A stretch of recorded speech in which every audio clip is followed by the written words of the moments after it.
This is the Fitzy and Whipper with Kate Ritchie podcast. Have you accidentally stabbed yourself? This is really, really dangerous. So Fitzgerald put his hand up for the goal umpiring duties in the under-13s Port Nalonga Crocodiles game over the weekend. And Chrissy, I take this job seriously, especially when my son's having a shot for goal. If it goes over the post, I'm still calling it a goal. I'll cheat as much as I can. That's been passed down from father to son. Mick Fitzgerald used to do it regularly. In cricket once, I nicked the ball through to second slip and Dad said I didn't hear anything. Awesome. And the other team were looking at him going, oh my God, that guy over there caught it. No. Look how far away he is from the bat. And Dad goes, I didn't hear anything. Because he didn't have his hearing aids in. Total cheat. So anyway, Swanee, I was given, actually, I was really chuffed with this. They gave me a great pen. I got this. Who gave you a pen? Yeah, the footy club go, Fitzy, here's your scores. Here's the score sheet. Oh, yeah. And here's your fine point Bic pen. And I was like, oh, that's awesome. Right. So you've got to put on a white pair of overalls. Now, in the white overalls, there's a pocket that's sort of up around your hip area, and that's where I put my score sheet, Swanee, and the fine point pen. Now, there was one moment... The old Bic. The old Bic. So when someone has a shot at goal, you've got to actually navigate where it is it over the line, and then you've got to give your decision straight away. You put your two fingers out for a goal, one finger out for a point. Someone's had a shot at goal, and I've gone down to signal 1 point. I've gone the point. Then you've got to get your flag up and signal down the other end to the other goal umpire that they've seen that there's been a point scored. Just so a much minor. responsibility, so many things to do, Fitz. So as I've gone down to pick up the flag, I've stabbed myself in the gut with the fine point pen. I'm not joking. It's gone in. Has it really? What? Actually, I've got a bit of a... Do you know what? Can you see it there? Oh, Jesus. Oh, my God, yes. It's gone right in. God, that happened to me the other day with a Monjaro pen. Right in the guts. But that would have hurt, Fitz. But you know what? I had a couple of people from the football club going, mate, this has happened to me before where I've had something in my pocket and sat down. Keys are a big one. I had a guy who said a key pierced my skin after I sat in my back pocket once. Fitz. And I think this happens more often than we think. Have you been accidentally stabbed? Can I take you back to grade 2? No, I would have been grade 4. I'm sitting cross-legged on the floor and we've been asked to shuffle round. And I'm holding a pencil in my hand, in my fist, in my right hand, and we go to shuffle around. I lift my bum up and sit down straight on the pencil. The pencil goes through my shorts, through my undies, and the lead breaks off in my right cheek.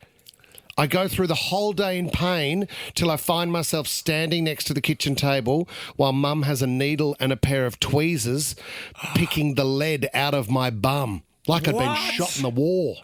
Wow, a bit of shrapnel, as Gary Swan would call it. Shrapnel in the right cheek.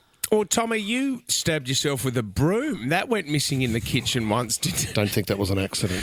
Yes, and I must apologise to the cleaners. I will replace Those it. splinters were... But, safely removed after a number of hours. Oh, my God. Ashley's given us a call from Castle Hill. Ash, have you accidentally stabbed yourself before? I have, guys. Do you know the thumbtacks? A lot of teachers use them at school, and I was helping a teacher one day putting up all the posters on the wall. Yeah. And I thought I'd get myself organised, and I laid out 10 of them with the needle facing up.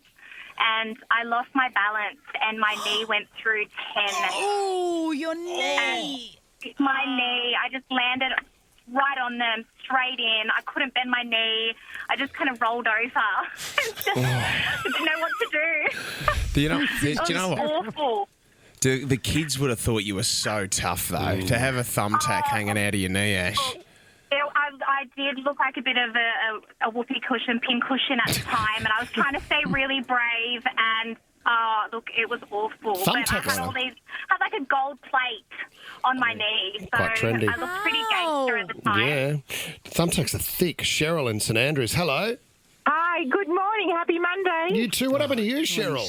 Well, I was so sewing dance costumes for the school, and as I threaded, I was doing the applique, and the needle went straight through my finger, and when I went to take it off, the end of the half of the needle stuck in my finger, right through the nail in the finger, and the worst thing is, the tweezers wouldn't pull it back out because it had gone right in, and where it snapped off under the skin, so I had to go to the doctors, and they had to cut my finger to get the needle out. Cheryl, would you believe...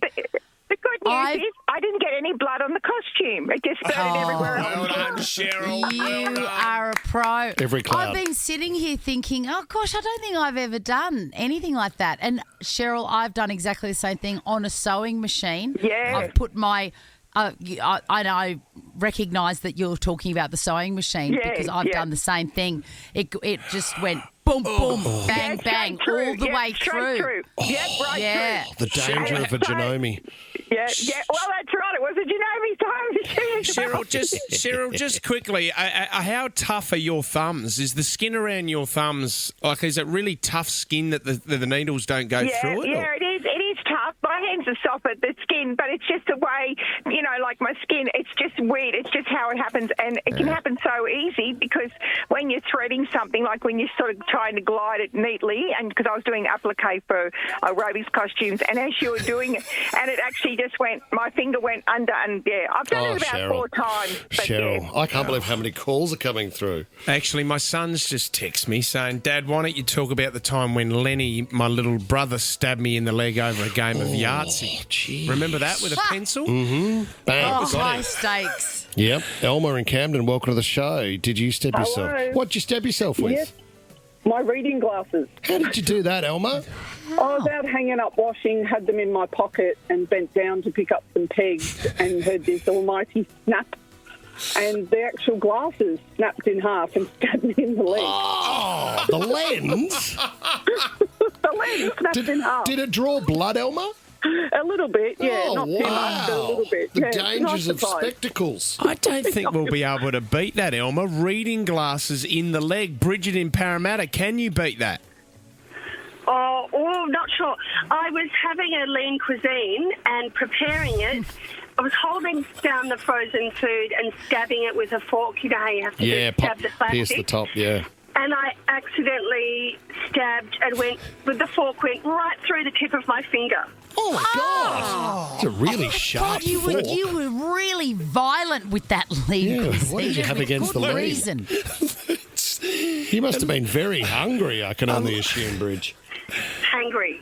Hangry, lean right? cuisine's still around? Oh, Or mate, is it- lean cuisine, the pasta and salmon lean cuisine is one of the greats. Do you know, it's a quirky name it's very catchy, isn't it? Yeah, A lean Catchy. cuisine. I love Here's a lean quiz, cuisine. a pop quiz. Can you remember the company that made it? Was it Kraft? No. It was Findus. Findus? Lean cuisine. And I don't know why I know that. My God, you've stabbed us with an important fact this morning, Swanee. Isabel's only 11 years of age. Isabel, please don't tell us that you've stabbed yourself. Hi there. I paperclip myself while I stapled myself while stapling paper. Oh, no. Did it go no. through your thumb, Isabel, or where did it go through? It went through my finger and I had to rip it out, and there was blood. Wow. You just don't want Did you that. find when I put a sewing machine needle through my finger, the shock of it, I was just looking at it going, oh my God. And then it didn't bleed until I took the thread out. Did that happen to you, Isabel? Like as soon as you took the staple out, then did it start The bleeding? minute I took the stapler out, it started bleeding, yeah. Oh, Yeah. man. We got the strength to tell the story. Good on you, Isabel. Thank you. Rosa, hello. Hey, how are you? Home renos went wrong, did they? Yes, a friend bought an old house and pulled down the fence. Yep. So it had all the big nails and whatever else. And I was walking over with a pair of thongs and straight through his foot. An awesome nail that would not come out. So I had to they had to cut the timber around me, and I had to go to the doctors with the timber in tow and get it removed and get a tetanus shot and everything else. Through the And heel. was it in the arch of your foot, Rosa, right in It's there? right in the middle, yeah. Rosa. Rosa, and you've permanently now have a thong just stuck to your foot for the rest of your life. Fitzy and Whipper with Kate Ritchie is a Nova podcast. For more great shows like this, download the Nova Player via the App Store or Google Play. The Nova Player.